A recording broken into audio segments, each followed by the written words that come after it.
સુરતીઓના મામાનું ઘર એટલે દમણ કહેવાય, તો હું એમ કહી શકું કે તમે એ જે દમણ છે એ દમણના મામા થશો હવે? બિલકુલ બિલકુલ બિલકુલ, એક સાચી વાત છે. અને એક વાત બીજી તમને કહું, સુરત માટે અમારા ઘર અગર ચાલ્યા હોય ને તો સુરતના લીધે. ખૂબ જ સુરતના લોકોએ જ અમારા ટુરિઝમ, અમારા પાસે ટુરિઝમમાં શું હતું, કાંઠો વિસ્તાર હતો, ખાવા પીવાનું ને ત્યાં એન્જોયમેન્ટ છે.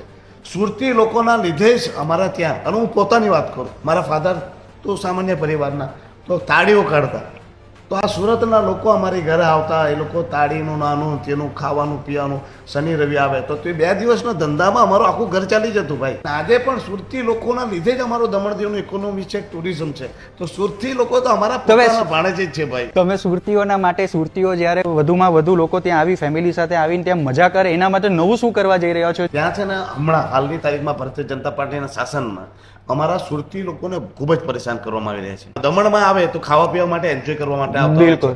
તો એમને જતી વખતે પણ એમને બધાને મોઢામાં પાઇપ નાખીને, આમ કરીને તેમ કરીને એમને બિચારાને 10-10 હજારનો ફાઇન આપવામાં આવે છે.